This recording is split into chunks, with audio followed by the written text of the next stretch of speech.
विवादित बयान पर मंत्री आलोक मेहता का यू टर्न सामने आया है। उन्होंने कहा है, मेरा मतलब किसी जाति पर आक्षेप लगाना नहीं था। मैंने शोषक बोला है, किसी जाति पर नहीं लगाया आरोप।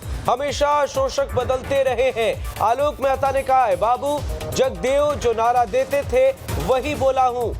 तो एक बार फिर बिहार की सियासत गरमाने लगी है। मैंने शोषक बोला, किसी जाति पर नहीं लगाया आरोप। हमेशा शोषक बदलते रहे हैं। आलोक मेहता का ये बयान और बाबू जगदेव का हवाला देकर उन्होंने तमाम मसलों का जिक्र किया। कहा कि जो बाबू जगदेव कहा करते थे मैंने वही बोला। एक वक्त में बाबू जगदेव ने नारा दिया था, 100 में 90 शोषित हैं। शोषितों ने ललकारा है, धन धरती और राजपाट में 90 भाग हमारा है। बाबू जगदेव हमेशा शोषितों के लिए लड़ाई लड़ते रहे और पूरी जिंदगी उन्होंने संघर्ष में गुजारा। उनके नाम का जिक्र एक बार फिर बिहार की सियासत में हो रहा है। इसके कई मायने हैं। बहरहाल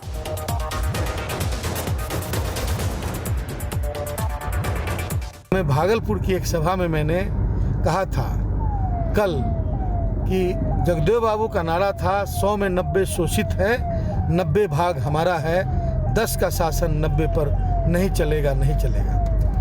मैंने यह भी कहा था कि ज़माने के हिसाब से शोषित और शोषक वर्ग बदलते हैं। अंग्रेज़ों का ज़माना था तो अंग्रेज़ शोषक थे और भारत के सभी लोग शोषित थे। लेकिन जब अंग्रेज़ चले गए तो अंग्रेज़ों के पिट्ठुओं ने, अंग्रेज़ों के दलालों ने उसकी सत्ता, शोषकों की सत्ता संभाल ली और लोगों को शोषित होने पर मजबूर करते रहे। 10% जो जिसकी बात जगदेव बाबू ने की या हमारा जो विचार है वो 10% को स्थिर किसी जाति पर आक्षेप बिल्कुल नहीं है, बल्कि यह एक ऐसा वर्ग है जो हमेशा शोषक की भूमिका में रहा करता है और वो बदलता ही रहता है। बीपी सिंह जैसे पूर्व प्रधानमंत्री और मधुलिमा जैसे नेता जो उच्च वर्ग से आते थे, डॉक्टर राम मनोहर लोहिया, इन तमाम लोगों ने सामाजिक न्याय और जो एक समाजवाद है उसका समर्थन किया।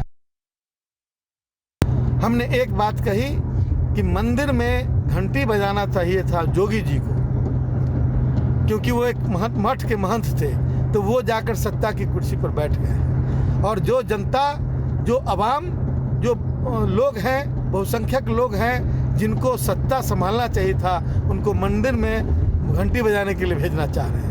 सत्ता के हस्तांतरण का यह अनोखा प्रयोग किया जा रहा है भारतीय जनता पार्टी के द्वारा। हमारे इस बयान को, इस राजनीतिक बयान को तोड़ मरोड़ कर कुछ मीडिया के साथियों ने पेश